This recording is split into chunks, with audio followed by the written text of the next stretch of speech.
내 이름은 박기자. 올해 70두 사이다. 성남 분당의 작은 단독주택에 홀로 살고 있다. 그곳은 내가 손수 가꾸어 온 보금자리였지만 이제 더 이상 그렇지 않다. 그 집은 이제 그들 입에서 모두의 공동 자산이라고 불린다. 비록 소유권은 여전히 내 이름으로 되어 있지만 말이다. 나는 평생 특별한 재주가 없었다. 유일하게 잘하는 것이 있다면 밥을 맛있게 짓는 일이었다. 아이들이 집에 와서 먹든 안 먹든 상관없이 나는 그저 내가 밥솥을 내려놓는 한 이 집은 여전히 온전할 거라고 생각했다. 그날 저녁 나는 커다란 냄비에 잡채를 만들었다. 표고버섯, 채 썬 당근, 새우를 듬뿍 넣고 바삭하게 튀긴 새우튀김과 아이들이 가장 좋아하는 계란말이까지 곁들였다. 밥상은 정갈하게 차려졌고 따뜻한 차도 준비되었다. 집 안은 고요했다. 사람이 없는 것이 아니라 그들이 모두 없었다. 휴대폰이 울렸다. 젓가락을 든 채 주방으로 걸어가며 화면을 스와이프했다. 엄마, 우리 내일 오키나와에 가요. 온 가족이 다 같이 가서 좀 쉬다 오려고요. 가슴이 턱 막혔지만 애써 침착하려 했다. 도윤이랑 소영이, 준영이, 그리고 고모네 가족도 마침 휴가라서요. 비행기표는 일찌감치 다 예약했어요. 아, 그리고 엄마 요즘 다리가 또 불편하시다고 했잖아요. 장거리 비행은 힘드시다고 했잖아요. 장거리 비행은 힘드시다고 직잖아요. 이번에는 그냥 우리랑 같이 가지 마세요. 이번에는 그냥 우리랑 같이 가지 마세요. 나는 아주 작게 말했지만 또렷했다. 전화기 너머의 목소리는 한없이 가벼웠다. 엄마는 늘 이렇게 이해심이 많으시네요.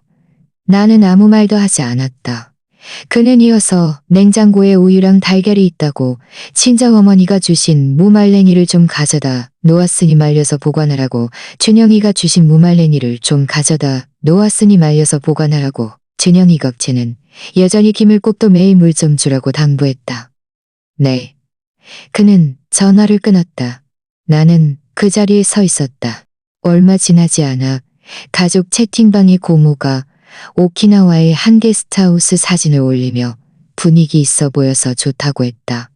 이소영은 바로 너무 예뻐요. 침대도 호텔보다 편해 보여요라고 답하며 하트 이모티콘 몇 개를 덧붙였다. 준영이도 수족관 지도를 올리며 고래상어 보러 가고 싶다고 했다. 아무도 나에게 같이 갈 건지 묻지 않았다. 그들은 온 가족 여행이라고 했지만 나는 그 안에 포함되지 않았다. 그들은 가족 여행이라고 했지만 이유는 내가 무릎 주사를 막 맞은 직후야 이동으로 피곤할까 봐였다. 작년에는 제주도 우도에 갔는데 계단이 많아서 넘어질까 봐라고 했다. 매번 그럴듯한 이유를 댔고 매번 나는 집에 홀로 남겨졌다. 나는 거실 한 구석에 놓인 낡은 여행용 가방을 바라봤다.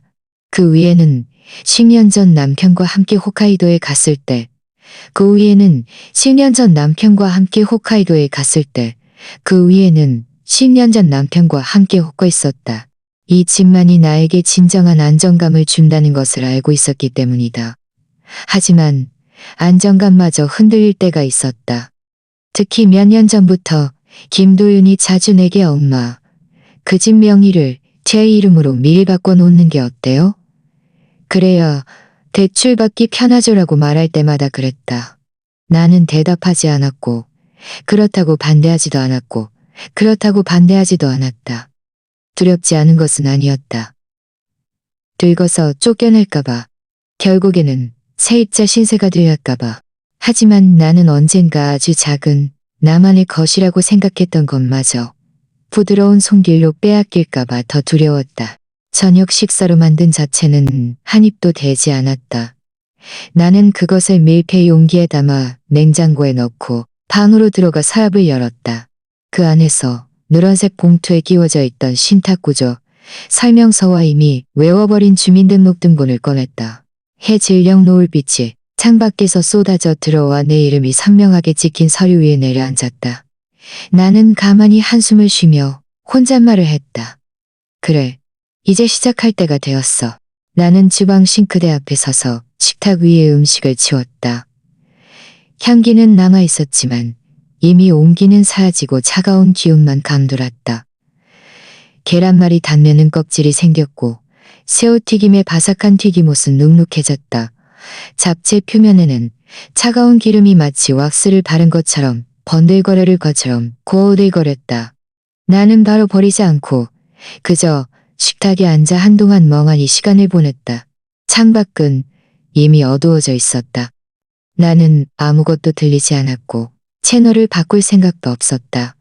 10여 분이 지나서야 나는 천천히 자리에서 일어나 음식을 하나씩 밀폐 용기에 담아 냉장고에 넣었다. 밥솥에 남아있던 반 그릇의 밥은 음식물 쓰레기통에 버렸다. 설거지를 할 때 나의 움직임은 발걸음을 끄는 것처럼 느렸다. 나는 몸이 불편한 것이 아니라 마음이 너무 지쳐서라는 것을 알고 있었다. 설거지를 하던 중, 밥주걱이 싱크대 안으로 떤 중, 나는 젖은 앞치마를 보며 문득 이 앞치마처럼 아무도 나를 신경 쓰지 않고 아무도 나를 보지 않는다는 생각이 들었다.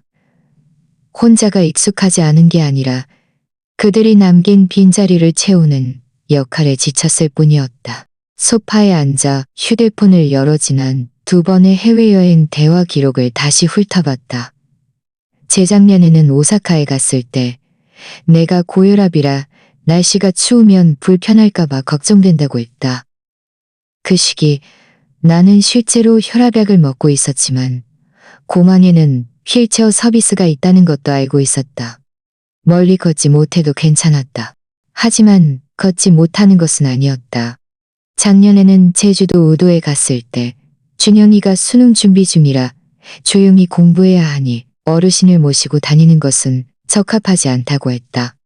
그들은 떠나기 전에 나에게 절에 가서 아이의 시험 합격을 빌어달라고 부탁하며 그 부적을 숙소문 앞에 걸어두라고 했다. 하지만 처음부터 끝까지 아무도 나에게 절에 같이 갈 것인지 묻지 않았다. 나는 매번 너희들끼리 다녀와라고 말했지만 휴대폰에 낯선 번호가 떴다. 나는 전화를 받았다. 아파트 관리사무소 직원이었다. 박 기자 어르신 명의의 단독주택, 주택보험 계약이 다음 주에 만료되는데 갱신하실지 확인차 연락드렸습니다. 나는 벽에 걸린 달력을 흘급봤다. 오늘이 목요일이었다. 보험 서류는 이미 봉투에 잘 넣어두었다. 원래는 그들이 돌아오면 함께 논의할 생각이었지만 이제 그들이라는 말의 의미는 모호해져 버렸다. 이번 주 안에 처리하겠습니다. 나는 휴대폰을 들고 연락처를 열어 조민준을 찾았다. 그는 내 옛 제자이자 지금은 법률사무소의 공동대표 변호사였다. 몇 년 전 그가 아파트 단지에서 법률 강좌를 했을 때 나는 강의가 끝난 후 사람들이 거의 다 돌아간 뒤 그에게 차를 대접하며 개인적으로 상담을 요청했다. 그때부터 그는 나의 법률 고문이 되었다. 그때부터 그는 나의 고문이 되었다. 그때부터 그는 나의 법률 고문이 되었다. 지금 통화 괜찮으세요? 걔는 문자를 보냈고 그는 곧바로 네 괜찮습니다. 라고 답했다. 전화가 연결되자마자 정말 괜찮으시겠어요? 네, 괜찮아요. 나는 창밖에 어두워지는 하늘을 보며 생각보다 평온한 목소리로 답했다. 몇 년 동안 그들에게 기회를 줬지만 그들은 소중히 여기지 않았으니 더 이상 봐줄 생각은 없어. 알겠습니다. 그럼 지난번에 말씀드린 절차대로 제가 초안을 준비하겠습니다. 그럼 지난번에 말씀드린 절차대로 제가 초안을 준비하겠습니다. 어르신께서는 부동산 자료와 신분증 사본만 제공해 주시면 됩니다. 그는 잠시 멈췄다가 전화를 끊고 나는 서랍 속에 주민등록등본과 신분증을 식탁 위에 놓았다. 그리고 투명한 파일철에 넣어둔 자료를 꺼내 미리 복사해둔 계약서 몇 장을 확인하며 모든 서류가 갖춰져 있는지 점검했다. 다음 날 아침 일찍 나는 지하철을 타고 주민센터로 갔다. 사람은 많지 않았다. 서비스 창구의 젊은 직원은 마스크를 쓰고 있었지만 목소리는 친절했다. 무엇을 도와드릴까요? 부동산 등기부등본과 주민등록등본이 필요합니다. 그는 내 신분증을 스캔하고 컴퓨터 화면을 보더니 말했다. 박 기자 어르신, 이 단독주택은 1987년에 구입하셨나요? 그때는 집값이 비싸지 않았는데 지금 보니 가치가 많이 올랐네요. 나는 웃었지만 아무 대답도 하지 않았다. 그가 서류를 건네줄 때 덧붙여 물었다. 이렇게 신탁을 설정하신다니 어르신의 개인 재산이 맞으시죠? 혹시 혼자 사시나요? 나는 고개를 끄덕였지만 구체적인 설명은 덧붙이지 않았다. 집에 돌아온 후 나는 수첩의 초안 작성일, 신탁 개시 절차, 상속인 설명 등을 직접 한 획 한 획 써 내려갔다. 마치 예전 교사 시절 학습 목표를 적던 때와 같았다. 다른 점이 있다면 이번에는 다른 사람의 인생을 계획하는 것이 아니라 나의 남은 생을 계획하고 있다는 것이었다. 차가운 차를 한 모금 마셨다. 맛이 좀 썼다. 내가 없는 동안 집 앞 풍경은 변함이 없었을 것이다. 하지만 나는 그때 그들의 표정을 상상할 수 있었다. 그날은 일요일 오후였다. 막 천둥번개를 동반한 소나기가 지나간 뒤였다. 아들 김도윤은 흰색 SUV를 몰고 골목 입구에 차를 세웠다. 차 안의 사람들은 제잘거리고 웃고 있었다. 차 지붕에는 짐칸이 묶여 있었고 트렁크에는 면세점 쇼핑백과 해변, 슬리퍼가 가득했다. 며느리 이소영은 조수석에서 안전벨트를 풀며 드디어 돌아왔네. 역시 서울의 온수기가 제일 그리웠어 라고 말했다. 고모네 가족도 세 개의 여행 가방을 들고 내렸다. 두 아이는 뒤에서 서로 쫓고 쫓기며 놀고 있었다. 손자 박진영은 가방을 끌고 골목 어귀에 서서 낡은 3층 단독주택을 바라봤다. 다시 한번 막 비행기에서 내려서인지 얼굴에 피곤한 기색이 역력했다. 김도윤은 앞으로 걸어가 현관역했다. 그는 뒤돌아 이소영에게 물었다. 저번에 준영이 생일로 바꿨다고 하지 않았어? 준영이는 고개를 저었다. 바꾸긴 했는데 제 생일로 바꾼 건 아니었어요. 그들은 다시 한번 시도했지만 여전히 문은 열리지 않았다. 그때 고모가 다가와 보더니 눈살을 찌푸리며 말했다. 문 앞에 이중환은 눈살을 찌푸리며 말했다. 그들은 몇 초간 멍하니 서 있었다. 대문 언제 붙은 거야? 대문 앞에 잎으로 단단히 붙어 있었다. 깔끔하고 또렷하니 붙어 있었다. 김도윤의 얼굴에는 짜증이 역력했다. 아마 관리사무소에서 잘못 붙인 걸 거예요. 요즘 시스템 업데이트하면서 자주 문제가 생기더라고요. 그는 휴대폰을 꺼내 나에게 전화를 걸었다. 대리 2번 울리더니 자동으로 음성 사서함으로 넘어갔다. 그는 다시 한번 전화를 걸었지만 여전히 꺼져 있었다. 엄마 휴대폰이 왜 꺼져 있었다. 이소영도 조금 불안해하며 준영이를 붙잡고 물었다. 준영이를 붙잡고 물었다. 지나치게 평온한 표정이었다. 관리사무소에 가서 물어봐야겠어. 김도희는 이를 악물고 말했다. 그들은 짐을 끌고 골목 어귀에 있는 관리사무소로 향했다. 경비원 박 씨는 그들을 보고 조금 놀란 표정이었다. 어휴, 벌써 이렇게 빨리 돌아오셨네요. 저희 엄마 계세요? 김도윤이 급하게 물었다. 경비원은 등록부를 뒤적이며 느긋하게 말했다. 박 기자 어르신은 이번 주 월요일에 이사 가셨습니다. 전문 인력이 와서 짐을 옮겨드렸고 열쇠도 반납하셨어요. 경비원은 서랍에서 노란색 등록부를 꺼내 마지막 페이지를 펼쳤다. 출국 위탁 신탁회사 처리, 부동산 서류 일괄 이전 완료, 현재 소유주 변경, 호수는 유지되나 출입 시스템 재설정. 저희는 이미 공고문을 부착하여 통지했습니다. 잠깐만요. 지금 이 집이 엄마 것이 아니라는 말인가요? 경비원이라요. 경비원이 그를 흘끗 보며 말했다. 더 정확히 말씀드리자면 어르신께서 신탁을 설정하신드리자면 이 건물의 원래 소유주이신데 이렇게 집을 넘겨주시면서 저희 가족에게는 아무 통보도 없었다니요? 경비원은 목소리를 침착하게 유지했다. 죄송합니다만 박 기자 어르신은 독립적인 소유권자이시며 저희는 어르신의 행동에 대해 다른 가족 구성원에게 설명할 의무가 없습니다. 김도윤의 얼굴이 붉어졌다. 엄마가 어떻게 이럴 수가 있어. 아무런 말도 없이 혼자서 집을 처분하다니. 그들은 한동안 그 자리에 서서 아무 말도 하지 않았다. 여름 공기는 무겁게 가라앉아 있었고 바닥에는 아직 물기가 남아 있었다. 여행 가방 바퀴가 타일 위에서 날카로운 마찰음을 냈다. 준영아, 너 휴대폰에 할머니 위치 추적 기능 없어? 혹시 남쪽 친척 집에 가신 거 아니야? 이소영이 낮은 목소리로 물었다. 아니요. 할머니는 요즘 아무것도 올리지 않으세요. 준영이는 아주 작게 대답하며 문패의 마지막 글자를 내려다봤다. 매번 아플 때마다 매년 설날, 시험 전날 밤, 생일 케이크의 촛불, 이 모든 것이 이 낡은 집 안에서였다. 그는 그 나무 문의 손잡이를 기억했다. 바람이 세게 불 때마다 삐걱거렸던 소리도, 현관 앞에 자스민 꽃이 어렸을 때 자신이 심었던 것이라는 것도 기억했다. 이제는 문조차 열 수 없었다. 그들은 뒤돌아 그 집을 바라봤다. 철제 셔터는 빈틈없이 굳게 닫혀 있었다. 마치 이 가족에게는 통보도, 논의도. 창밖에 논밭이 물기는 해 질녘 노을 아래 큰 빛으로 반짝였다.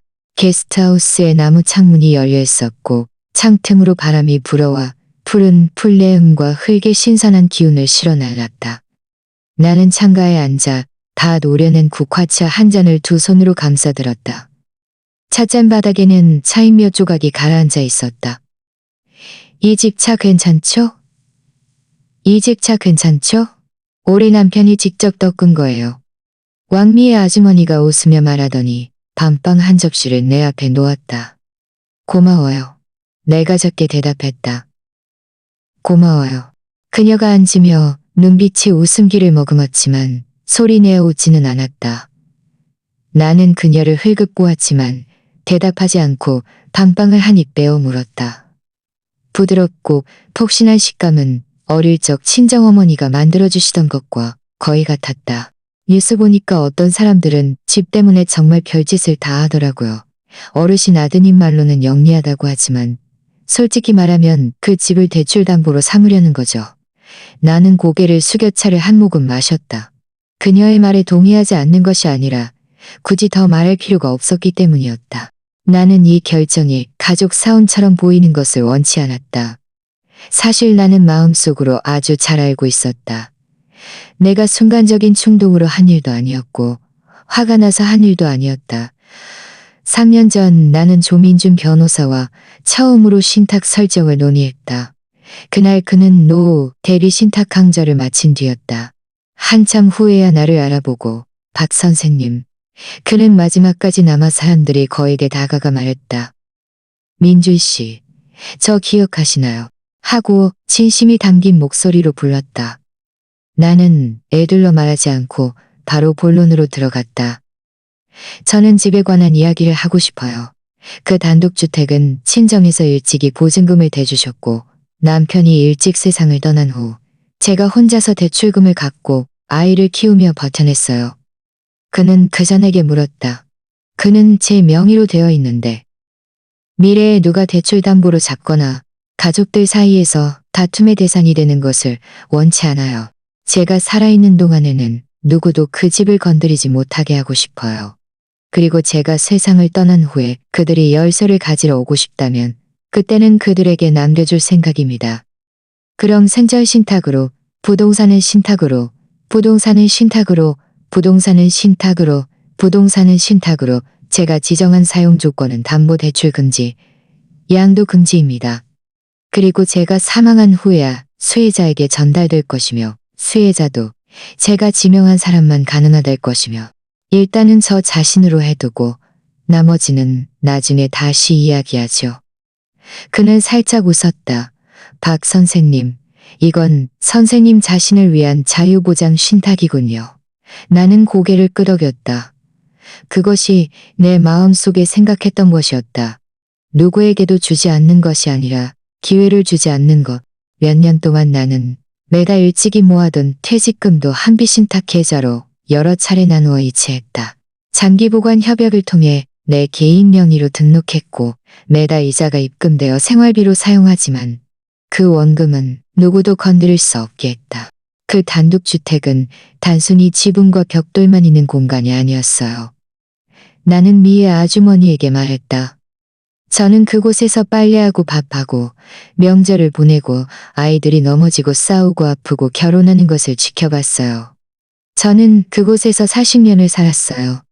그곳은 집이 아니라 저의 마지막 안식처였어요. 그녀는 아무 말 없이 그저 내 차를 다시 따라주었다. 창밖에 논밭이 물기는 해 진령 노을 아래 금빛으로 반짝였다. 몇몇 물새들이 논두렁에 앉아 마치 숨을 고르는 듯했다. 나는 조금 피곤했지만 불안하지는 않았다. 나는 그들이 분명 나를 찾고 있을 것이라는 것을 알고 있었다. 아마 전화하고 주민센터에 조회하고 등기소에도 가봤을 것이다. 나는 심지어 그들이 관리사무소 직원에게 소리 지르는 모습까지 상상할 수 있었다. 며느리는 가식적인 미소를 지으며 저희 시어머니가 직접 서명한 게 맞느냐고 물었을 것이다. 나는 그들이 쉽게 포기하지 않을 것이라는 것을 알았지만 이번에는 그들이 나를 따라잡을 수 없을 것이다. 들리는 말로는 그들이 변호사를 대동하고 등기소에 갔다고 한다. 조민준 변호사가 내게 알려준 이야기였다. 그날 그도 그곳에서 다른 사건을 처리하고 있었는데 돌아와서 내게 문자를 보냈다. 어르신 아드님이 오늘 소유권 기록을 확인하러 오셨는데 화가 많이 나셨더군요. 하지만 자료에 명확하게 기재되어 있어서 그들이 아무것도 할 수 없었습니다. 나는 고마워요라고 답하고 휴대폰을 식탁 위에 뒤집어 놓았다. 더 이상 생각하지 않았다. 더 이상 생각하지 않았다. 그들의 행동은 이미 예상했던 바였다. 열쇠로 문이 열리지 않았던 바였다. 하지만 그들은 내가 충동적으로 행동한 것도 아니었고 법률에 무지한 사람도 아니라는 것을 예상하지 못했다. 소유권 기록에는 명확하게 명시되어 있었다. 소유권자 바뀌자, 생전 신탁 설정, 수탁자 한비 신탁 설정, 수탁자 한비 신탁 설정 조건, 본인의 사면 철회 전까지 양도 불가, 담보대출 불가, 담보대출 불가, 용도 변경 불가. 이 문구들은 내가 조민준 변호사와 한 문장 한 문장 신중하게 검토하여 작성하게 검토하여. 조민준 변호사는 그 사람이 처음에는 모자 관계는 이익 공동체에 속함으로 신탁 철회나 명예 변경 협상을 신청할 수 있는지 물으며 법의 허점을 노리려 했다고 했다. 하지만 조민준 변호사는 침착하게 서류 사본을 건네며 말했다. 수탁자가 이미 관리 조항을 통제하고 있으므로 위탁인 본인이 직접 신청하더라도 지정된 시효와 이주 확인을 거쳐야 합니다. 하물며 어르신께서는 확인을 거쳐야 합니다. 평소 집에서는 그의 말이 곧법이었고 모든 일을 주도하는 데 익숙한 사람이었다. 하지만 이번에는 문조차 들어가지 못하고 소유권자 명단에도 이름이 없으니 완전히 통제력을 잃은 셈이었다. 다음 날 아침 이소영이 내게 전화를 걸었지만 나는 받지 않았다. 몇 시간 후 그녀는 다시 문자를 보냈다. 요즘 날씨가 변했는데 옷 따뜻하게 입고 계세요? 나는 그 문구를 몇 초간 빤히 보다가 답장하지 않았다. 또 한참이 지나자 그녀는 말투를 바꿔 음성 메시지를 보냈다. 엄마, 저희가 엄마 마음 불편하게 해드린 거 알아요. 저희가 엄마를 여행에 안 데려간 게 아니라 정말 엄마가 힘드실까봐 걱정돼서 그랬어요. 이번 일은 저희가 미리 말씀드리지 못한 게 잘못이에요. 엄마도 아시겠지만 저희 경제적으로 많이 힘들잖아요. 준영이도 이제 대학 갈 때가 돼서 그 집은 나중에 저희가 돌봐야 할 거고요. 저희는 내가 여전히 이성적으로 대화할 이야기를 좀 하고 싶었을 뿐이에요. 그녀는 그저 미래 이야기를 좀 하고 싶었을 뿐이에요. 애교 섞인 말투로 말했지만 나는 부드러운 말했지만 나는 응답하지 않았다.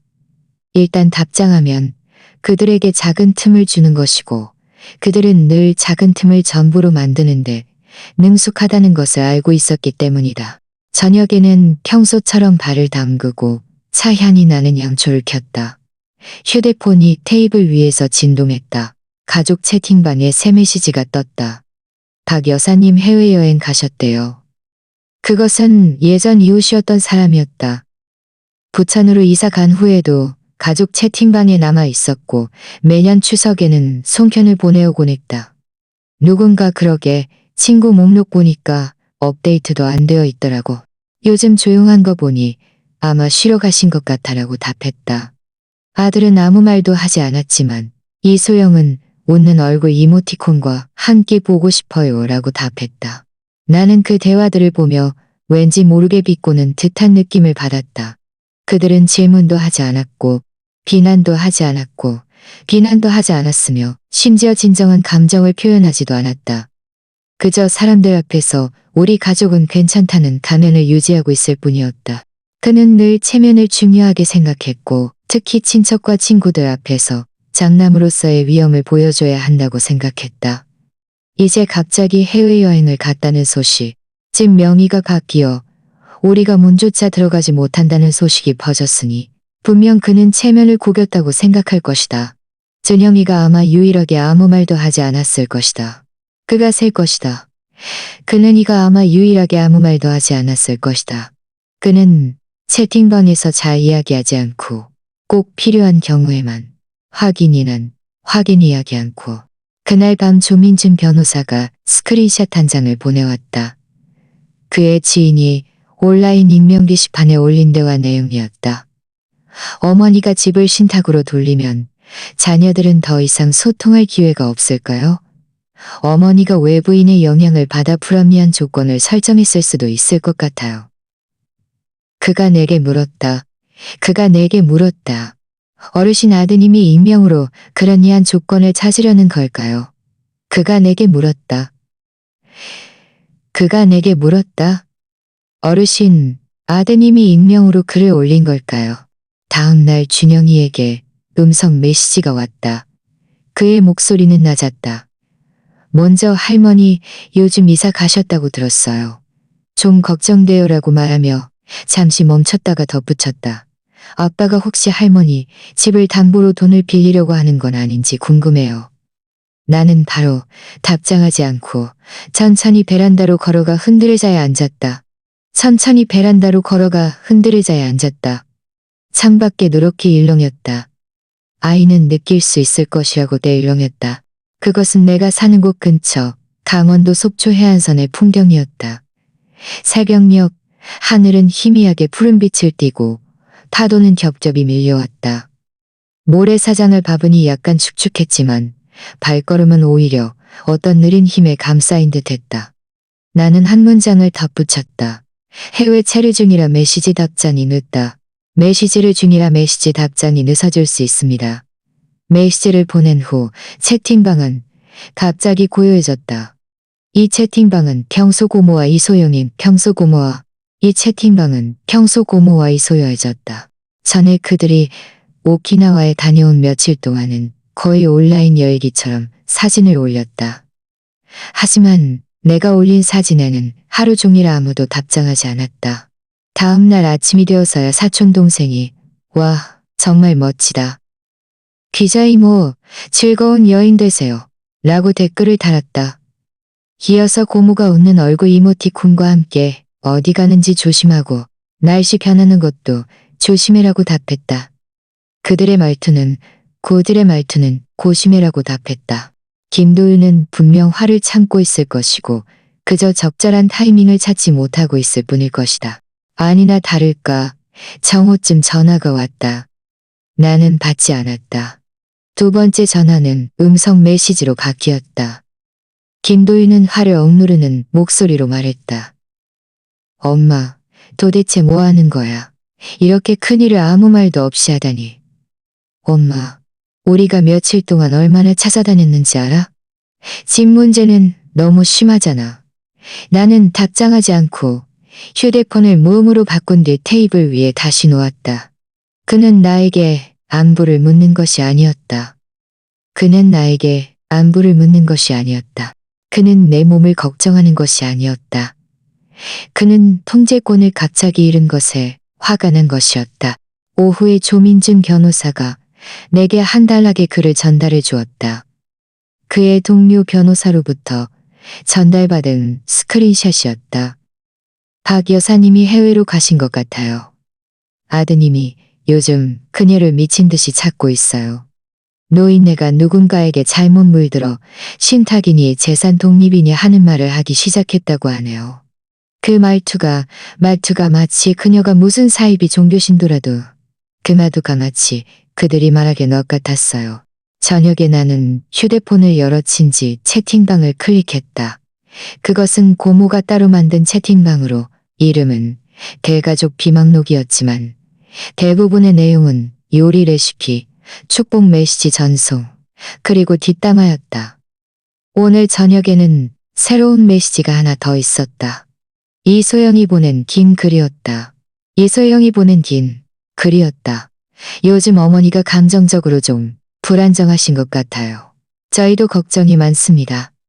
이 연세에는 가끔 감정 기복이 심하실 때가 있습니다. 사실 저희 자식들은 다 이해하지만 어머니가 말씀하시지 않으려 하시니 저희도 말하기가 참 어렵네요. 다들 어머니를 좀 더 관심 있게 돌봐주시면 좋겠습니다. 그 아래에는 2년 전 우리가 온 가족이 함께 식사했을 때 찍은 단체 사진이 첨부되어 있었다. 나는 가장 구석에 앉아 있었고 식탁 위에 탄곡이 거의 내 얼굴을 가리고 있었다. 나는 그 사진을 오랫동안 바라봤다. 이어서 준영이에게 영상통화 요청은 바라봤다. 화면 속 그는 파란색 티셔츠를 입고 있었고 머리는 젖어 있는 것으로 보아 막 샤워를 마친 듯했다. 눈에는 약간의 피곤함이 서려 있었지만 목소리는 차분했다. 할머니, 나 여기 있어. 나는 휴대폰을 세워두고 그를 바라봤다. 괜찮으세요? 나는 휴대폰을 세워두고 그를 바라봤다. 괜찮으세요? 그저 나를 바라봤다. 한참 후에야 입을 열었다. 한참 후에야 입을 였다. 그전 많이 힘드시죠? 나는 카메라를 돌렸다. 창밖으로는 멀리 바다가 펼쳐져 있었고 생밖으로는 멀리 바다가 펼쳐져 있었고 할머니도 아실 거예요. 나는 고개를 끄덕이지도 부정하지도 않고 그저 그를 바라봤다. 혹시 화나신 거예요? 나는 잠시 생각하다가 말했다. 할머니는 화가 난 게 아니라 더 이상 끌려다니고 싶지 않은 거야. 그는 침묵했다. 너희를 해치려는 게 아니야. 그는 침묵했다. 너희를 해치려는 게 아니야. 내 목소리가 부드러워졌다. 나도 너희가 경제적으로 어렵다는 걸 알아. 하지만 너희 아빠가 한 일 중에는 옳지 않은 것도 있어. 예전에는 이러지 않았는데. 예전에는 아니었지만 그는 배웠어. 매번 그가 입을 열 때마다 내가 양보하면 이 집은 더 이상 내 것이 아니게 된다는 것을. 준영이는 고개를 끄덕였다.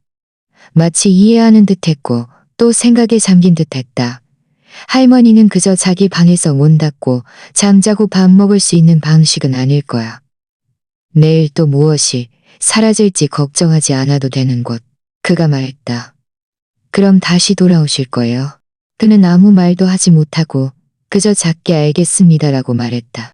조민준 변호사는 요즘 사람들이 유언장을 일찍 쓰는 추세지만 명확하게 쓰는 경우는 많지 않다고 말했다. 나는 고개를 끄덕였다. 쓰고 싶지 않은 것이 아니라 써도 소용없을까봐 두려웠어요. 하지만 그래도 쓰기로 결정하셨군요.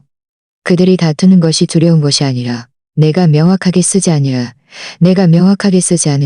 안 될까봐 두려웠어요. 그는 나를 바라봤지만 더 이상 말하지 않았다. 나는 강릉 시내에서 한 카페를 찾았다. 우리는 마주보고 앉아 있었다.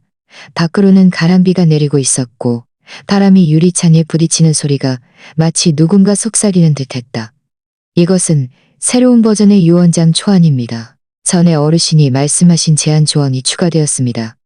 부동산 부분은 신탁 구조를 유지하고 현금 자산의 지정 용도 설명이 새로 추가되었습니다. 글씨는 깔끔했다. 모든 글가와 모든 내가 사망한 후에는 마치 하나의 자물쇠처럼 나의 남은 생의 마지막 질서들을 잠그는 듯했다. 그리고 이것입니다. 그가 노란색 서류 한 장을 건넸다. 건강위임장의 초안이었다. 그 안에는 만약 내가 치매, 중병, 혼수 상태 등에 빠졌을 때 누가 나를 대신하여 결정을 내릴 수 있는지, 그리고 의료, 식사, 주거에 대한 선호가 포함되어 있었다. 나는 그 종이를 빠니 고미를 빠니 보미를 빠니 고미를. 나는 몇 초간 생각하다가 말했다. 민준 씨. 조민준 변호사는 잠시 멈칫했다. 저는 집행인 역할을 할 수 있지만 원칙적으로는 가족 중 한 명을 지정하는 것이 합리적입니다. 준영이요. 내가 말했다. 그는 고개를 끄덕이며 서류에 표시를 했다. 준영이는 어리지만 욕심도 없고 다투지도 않아요. 한마디 물으면 한마디 답하는 아이죠. 저는 준영이를 믿어요. 우리는 계속해서 모든 조항을 믿어요.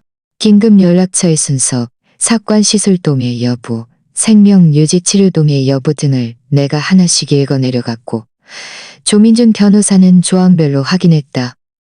이 서류는 법률이 허용하는 자율결정 위임 문서입니다.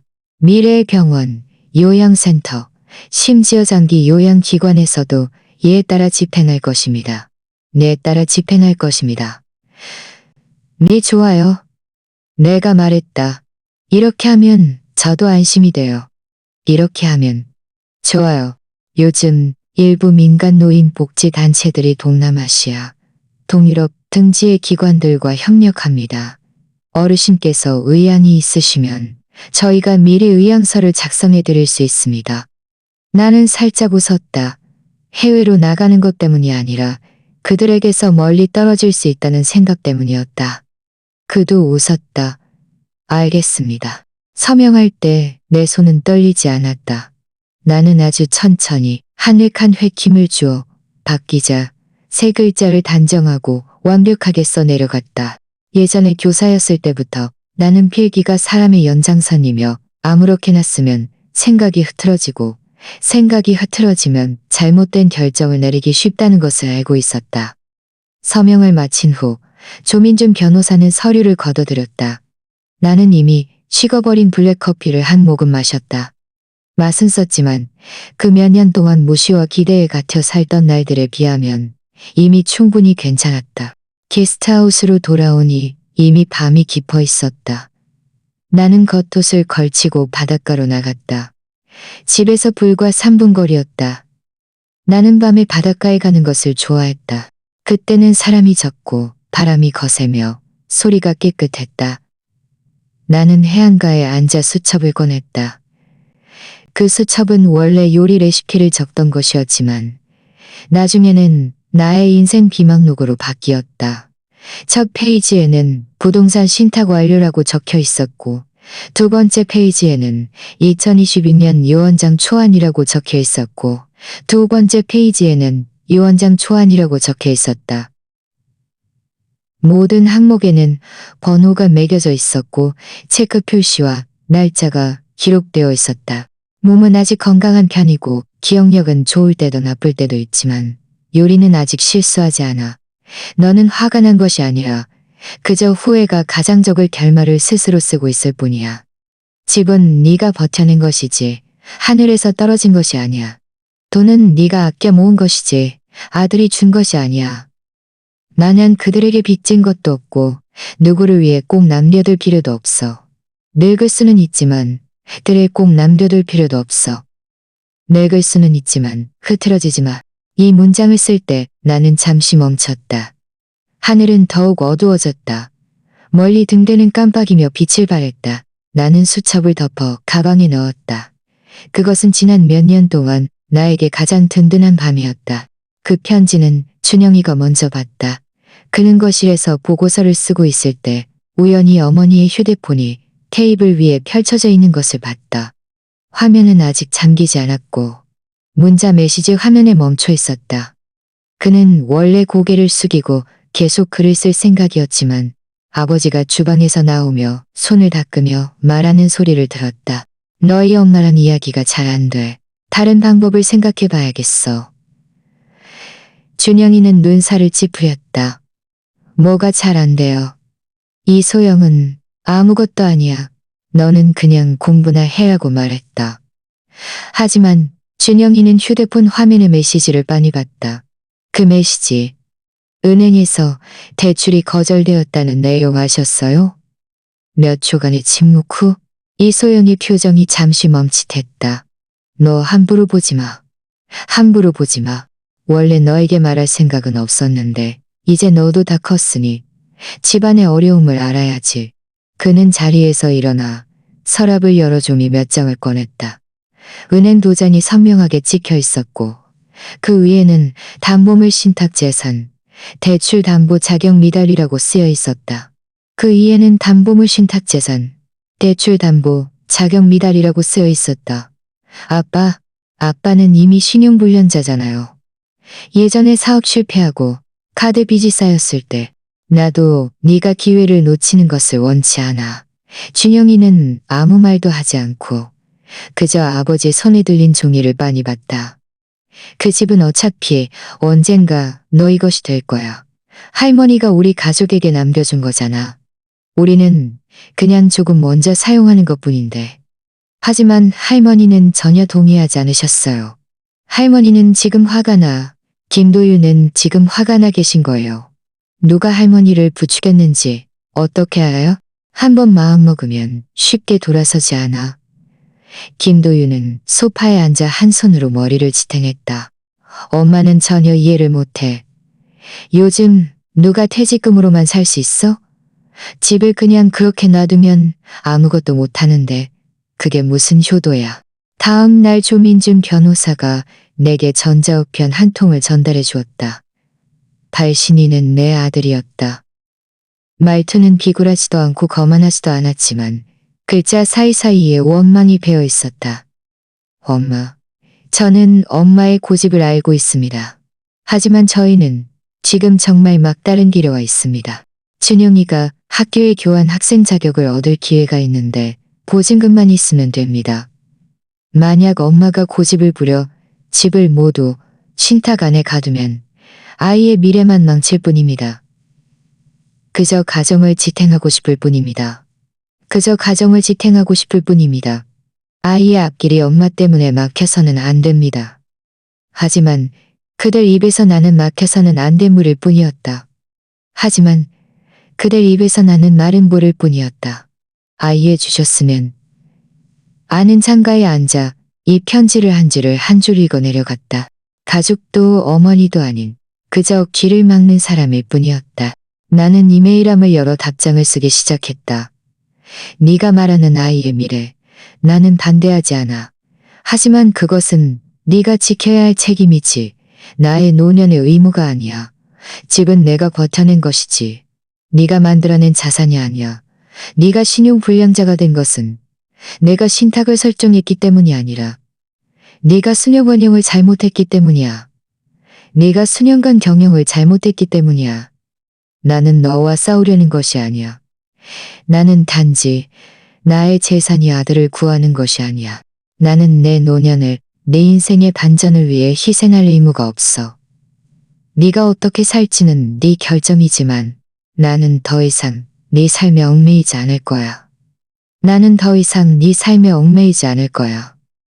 나는 박 기자 세 글자를 서명하고 망설임 없이 보내기 버튼을 눌렀다.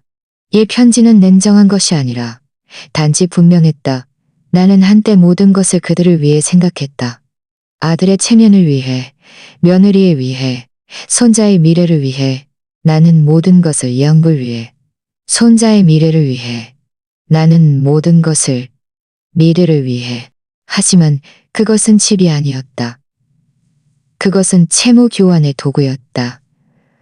나는 그들이 상상하는 것처럼 퇴직금을 마음대로 쓸 수 있는 늙은이가 아니었고 입만 열면 뭐든 들어줄 자비로운 어머니 상도 아니었다. 단지 이번에는 더 이상 양보하지 않을 뿐이었다. 나는 음성 메시지를 녹음했다. 정확히 3분이었다. 한숨 소리도 울음소리도 없었다. 나는 아주 천천히 한 글자 한 글자 안정적으로 말했다. 마치 아무도 방해하지 않는 강의처럼. 단지 이번에는 내 인생에 대한 이야기였다. 너는 내가 매정하다고 생각할 수도 있고 내가 변했다고 생각할 수도 있어. 하지만 나는 네가 분명히 들어야 해. 내가 너를 아끼지 않는 것이 아니라 네가 너무 오랫동안 내 말을 듣지 않았을 뿐이야. 나는 휴대폰을 테이블 위에 노아 음성 메시지가 전송되기를 케이블 위에 노아 음성 메시지가 전송되기를 기다렸다. 한 칸 한 칸 한백기를 켜시라는 것을 아직 해가 표시되었다. 그가 들을 것이라는 것을 아마 여러 번 들을 것이라는 것을 아마 여러 번 들을 것이라는 것을 나는 알고 있었다. 마치 드디어 아무 방해 없이 말할 기회를 찾은 것처럼. 네 아빠가 고양시 일산에서 오토바이 사고로 의식을 잃었어. 나는 너를 혼자 데리고 시골 친정집 뒤채에 살았어. 그 집 천장은 물이 새서 밤에 너를 안고 자다가 벽구석에 숨어야 비를 맞지 않았어. 낮에는 초등학교에서 가르치고 밤에 너를 안고 자다가 벽구석에 숨어야 비를 맞지 않았어. 낮에는 초등학교에서 가르치고 밤에는 학원에 가서 시험 감독 아르바이트를 했어. 부천에서 서울역까지 낡은 자전거를 타고 다녔어. 나는 항상 네 신발도 막 바꾼 거라고 말했지만 사실 이웃이 준 거였어. 네 아빠는 반년 동안 누워 있었고 저축액은 석 달밖에 버틸 수 없었어. 나는 누구에게도 기대지 않고 싸우지도 않고 소리 지르지도 않고 그렇게 주택대출 갚고 너를 키웠어. 나는 잠시 멈췄지만 목소리는 떨리지 않았다. 그 집은 내가 버텨내며 살아남은 곳이야. 네가 인생을 역전시키는 대쓰는 도구가 아니라고. 결혼할 때 보증금을 대주고 아이가 태어났을 때는 산후조리를 도와주고 밥을 해주고 어버이날에는 용돈을 주고 네가 실직했을 때는 작은 집으로 이사가서 네가 살을 놓게 했어. 너는 항상 내가 말을 할 줄 모르고 가장으로서의 너의 위치를 존중하지 않는다고 말했지만 나는 평생 충분히 배려했어. 너는 나를 존중한 적이 있었니? 단 한 번이라도 나를 위해 생각한 적이 있었니? 내가 양보하도록 만들기 위해서가 아니라 이제는 양보하지 않아도 되는 삶을 살고 싶어. 이 모든 이야기를 마치고 휴대폰 화면을 스와이프하자 그 음성 메시지가 읽음으로 표시되어 있었다. 그는 답장하지 않았지만 내가 한 말을 들었다는 것을 나는 알고 있었다. 그날 오후 준영이에게 문자가 왔다. 할머니 뵈러 가도 될까요? 나는 몇 분간 생각하다가 답장했다. 고마워, 준영아. 할머니는 지금 아무도 만나고 싶지 않아. 그가 이어서 물었다. 왜요? 나는 글을 쓰다가 지우고 다시 고쳤었다. 할머니가 겨우 나만의 공간을 찾았기 때문이야. 너희를 사랑하지 않는다는 뜻이 아니라 더 이상 싸움 소리에 둘러싸이고 싶지 않아서야. 뭐든 당연히 그래야 한다는 것에 얽매이고 싶지 않아서야. 화가 난 것도 아니고 토라진 것도 아니야. 그저 내 인생에서 드디어 선택권이 생겼다고 느낄 뿐이야. 너희 할머니는 늙었지만 흐리멍덩하지 않아. 흐리멍덩하지 않아. 할머니가 원하는 것은 조용한 삶이지 보상받는 노년이 아니야. 그는 더 이상 문자를 보내지 않았다. 밤에 나는 베란다에 앉아 달이 천천히 떠오르는 것을 바라봤다. 나는 젊었을 때 그 학원을 떠올렸다. 칠판 앞에 서서 강의를 하고 있으면 밖에서는 야간 자율학습의 소란스러운 소리와 길거리, 음식 수레의 딸랑거리는 소리가 들렸다. 나는 칠판 한 구석에 자주 한 문장을 썼다. 책임은 거래가 아니며 배려는 빚이 아니다. 수십 년 후 나는 드디어 이 문장을 나 자신에게 남겼다. 나는 그 짐이 마침내 그들의 것이 되는 날. 나는 아마 이미 세상에 없을 것이라는 날. 나는 아마 이미 세상에 없을 것이라는 날. 나는 강원도 속초의 작은 마을에 있는 원룸으로 이사했다. 베란다는 동쪽을 향하고 있어. 아침 해가 뜰 때면 집안이 밝은 빛으로 부드럽게 감싸 안기는 듯했다. 이 집은 크지 않지만 깨끗했다. 벽은 밝은 미색이었고 세면대 아래에는 낡은 꽃무늬, 타일이 깔려 있었다. 나는 전기밥솥 하나, 차 주전자 하나, 갈아입을 옷 몇 벌, 그리고 지난 1년 동안 몇 벌, 그리고 지난 1년은 내가 해야 할 일, 해왔던 일, 끝낸 일들이 빼곡히 적힌 그 비망록 수첩을 직접 가져왔다. 높지는 않지만 기영영역의 계단을 오르면 정상에서 드넓은 태평양을 볼 수 있다. 나는 휴대폰을 가져가지 않고 그 시간을 발소리와 나의 숨소리에 오롯이 맡기는 습관이 생겼다. 그날 아침 돌아오니 관리사무소 아주머니가 내게 어떤 젊은이가 나를 찾아왔다고 말했다. 나는 물었다. 키는 얼마나 크고 눈은 어떻게 생겼어요? 안경 썼나요? 그녀는 눈을 깜빡이며 덧붙였다. 말투가 아주 예의 바르고 어르신 손자죠? 나는 고개를 끄덕였다. 그 애가 돌아온다고 말했나요? 아니요. 말씀 안 하셨어요. 할머니 안 되시냐고 묻길래 제가 아침에 등산 가셨다고 했더니 좀 이따 다시 오겠다고 하더군요. 나는 방으로 돌아와 차 한 주전자를 다 마시고 짐을 꾸리기 시작했다. 이틀 후면 나는 싱가포르로 떠난다. 누구를 위해서도 아니고 영원히 살기 위해서도 아니고 영원히 살기 위해서도 아니고 그저 다른 사람들의 삶이 어떤 모습인지 보고 싶을 뿐이다. 석 달 전 한 이웃이 싱가포르의 실버 여행 프로그램을 언급했다. 비용은 비싸지 않았고 내가 모아둔 이자 수입으로 비행기표와 숙박비를 겨우 감당할 수 있었다. 준영이는 정오쯤에 왔다. 그는 문 앞에 서서 문을 두드리지 않고 그저 나지막이 할머니라고 불렀다. 나는 웃으며 그를 안으로 들어오게 했다. 그는 호두과자 한 봉지와 작은 카드를 들고 있었다. 엄마는 네가 온 걸 아시니? 그는 고개를 저었다. 부모님께는 대구에 볼일 보러 간다고 말씀드렸어요. 나는 앉아서 그에게 차를 건넸다. 많이 컸네. 그는 고개를 숙여 차를 마셨다. 그냥 단기 여행이야. 다른 사람들이 어떻게 사는지 보러 가는 거지. 내가 말했다. 왜 그들을 기다리지 않으셨어요? 나는 잠시 멈췄다가 고개를 저었다. 내가 기다리지 않은 게 아니라 내가 너무 오랫동안 기다렸는데도 그들이 오지 않았던 거야. 내가 평생 그 자리에 서 있을 수는 없잖아. 여기 계속 머물고 싶으세요? 그가 갑자기 물었다. 앞으로도 계속 속초에서요? 나는 나는 웃었다. 지금 이 집은 한 달에 월세 80만 원의 수도 전기세 별도인데 충분히 감당할 수 있고 가고 싶을 때 갈 수 있으니 얼마나 좋아. 그는 고개를 끄덕였지만 눈빛에는 말로 표현할 수 없는 슬픔이 스쳐 지나갔다. 나는 그의 손을 토닥였다. 그는 그의 손을 토닥였다. 나는 그의 손을 토닥였다. 준영아, 너는 할머니가 가장 아이시고 돌아오면 앞으로 할머니가 집에 없을 때 누구에게 화가 나서가 아니라 할머니가 삶의 방식이 아니라 그가 웃었다.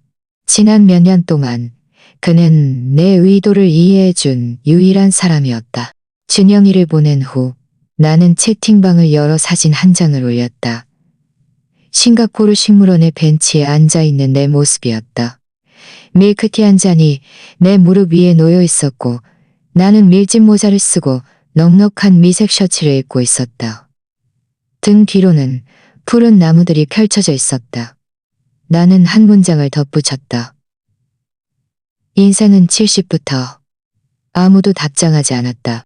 고모가 하트 이모티콘을 누르고 이소영이 읽음 표시를 했을 때 나는 그들이 무엇을 쓰든 기대하지 않았고 누가 답장할지 더 이상 궁금해하지도 않았다.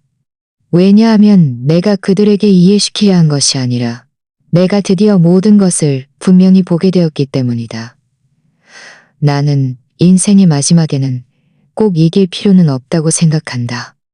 다만 언제 떠날지, 어디로 갈지 스스로 분명하게 결정할 수 있다.